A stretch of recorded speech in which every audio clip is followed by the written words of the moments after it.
बिस्मिल्लाहिर्रहमानिर्रहीम। अस्सलाम वालेकुम व्यूअर्स, कैसे उम्मीद करते हो कि सब ठीक होंगे। शुक्र अल्हम्दुलिल्लाह मैं भी ठीक हूँ। तो फिर जैसे कि आप सब जानते हैं कि आपके साथ रेमेडीज़ और रेसिपी शेयर करते हूँ। दुआओं का भी एक सिलसिला शुरू किया हुआ है माशाल्लाह से। हम जो हैं दुआओं के ज़रिए से अपने तमाम मामलात जो हैं वो रब ताला से हल करवाते हैं। और जब हम बिल्कुल बेबस हो जाते हैं तो क्या होता है कि हम अपने रब से दुआ मांगते हैं और अल्लाह ताला जो है वो हमारे लिए असबाब पैदा कर देता है। शुक्र अल्हम्दुलिल्लाह, शुक्र अल्हम्दुलिल्लाह, शुक्र अल्हम्दुलिल्लाह। तो फिर जितना भी शुक्र अदा किया जाए उतना ही कम है रब ताला का दुआओं के तोहफ़ों के लिए, कि जो हम दुआएं मांगते हैं और उसके ज़रिए से हम अपने मामलाती ज़िंदगी को हल करते हैं, मुश्किलात को हल करते हैं, मसाइब को हल करते हैं। और जब सारे दरवाज़े बंद हो जाते हैं तो अल्लाह ताला जो है दुआओं का दरवाज़ा खोल देता है हमारे लिए और जनाब हमारी मुश्किलात हल हो जाती हैं। तो बहुत से लोगों ने ये तजुर्बा करके देखा हुआ होगा कि हमारे जो है मामलात कैसे हल होते हैं ग़ैबी मदद के ज़रिए, और वो ग़ैबी मदद जो होती है वो रब ताला की होती है। तो व्यूअर्स, आज की जो दुआ है बहुत ही प्यारी दुआ है जो मैं आपसे शेयर करने जा रही हूँ। और ये आयत भी है, आयत करीमा भी है, और बहुत प्यारी जो ये आयत करीमा है एक दुआ है। तो व्यूअर्स, इस दुआ के एहतमाम से जो है तमाम मुश्किलात हल हो सकती हैं। अब वो कोई भी मुश्किल हो, बस कोई भी मुश्किल, तो व्यूअर्स हल हो सकती है इस दुआ के ज़रिए से। एक दुआ, इस तस्बीह का एहतमाम आपने सुबह करना है और एक तस्बीह का शाम को करना है। एक तस्बीह फजर में पढ़ लीजिए और एक तस्बीह जनाब इशा में पढ़ लीजिए। तो क्या होगा, एक सर्कुलेशन बन जाएगा, एक हसार बन जाएगा सुबह से लेकर शाम तक और शाम से लेकर सुबह तक। तो एक हसार में आ जाएंगे और मामलात हल हो जाएंगे इंशाअल्लाह व ताला।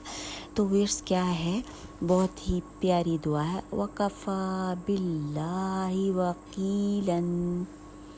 तर्जुमा बहुत प्यारा है, और अल्लाह ताला ही बेहतर कारसाज है, मतलब बेहतर कारसाज है सारे काम करने के लिए। अल्लाह मियाँ जो हैं वो बेहतर हैं और बेहतरीन हैं हमारे मामलात हल करने के लिए। तो व्यूअर्स, परेशान बिल्कुल भी नहीं होना।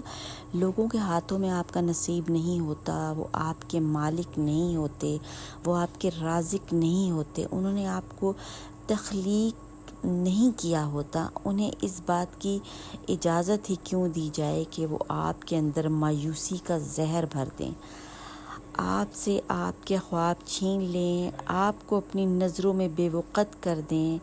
आपने सिर्फ़ अल्लाह को देखना है, अल्लाह को देखना है और अल्लाह पर भरोसा करना है व्यूअर्स। बस जब अल्लाह पर भरोसा करेंगे, क्योंकि अल्लाह ताला दिलों के भेद जानता है, तो हमने क्या करना है, रब ताला पे भरोसा करना है, दिल से, खलूस से, दिल की गहराइयों से अपने मसाइल का हल जो है वो अल्लाह ताला से मांगें। दो रकत नफल हाजित की पढ़ें और उसके बाद इस तस्बीह का एहतमाम करें। तो इंशाअल्लाह व ताला हुक्म रब्बी से तमाम मसाइल आपके हल होने वाले हैं। परेशान नहीं होना, बस व्यूअर्स दुआ करनी है और अल्लाह ताला से मांगना है।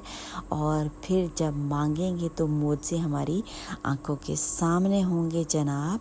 तो मायूसी वैसे भी कुफ्र है, थोड़ा सा वक्त होता है, मुश्किल वक्त होता है, गुज़र जाता है और उसको बड़े ही इस्तकामत के साथ हमें गुजारना चाहिए।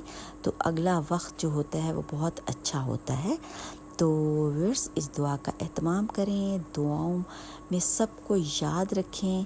तो व्यूअर्स, अगर आपको वीडियो पसंद आए तो चैनल को सब्सक्राइब करें, लाइक करें और शेयर भी कर दें, ताकि सब बहन भाई इससे भरपूर फ़ायदा उठा सकें और अपनी ज़िंदगियों में जो है वो नूर पैदा कर सकें, रोशनी पैदा कर सकें और मसाइल का अपने हल ढूंढ सकें।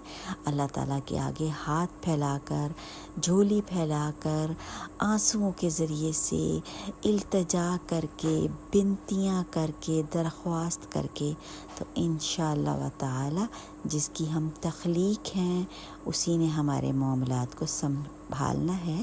تو دیجیے اجازت. اللہ حافظ.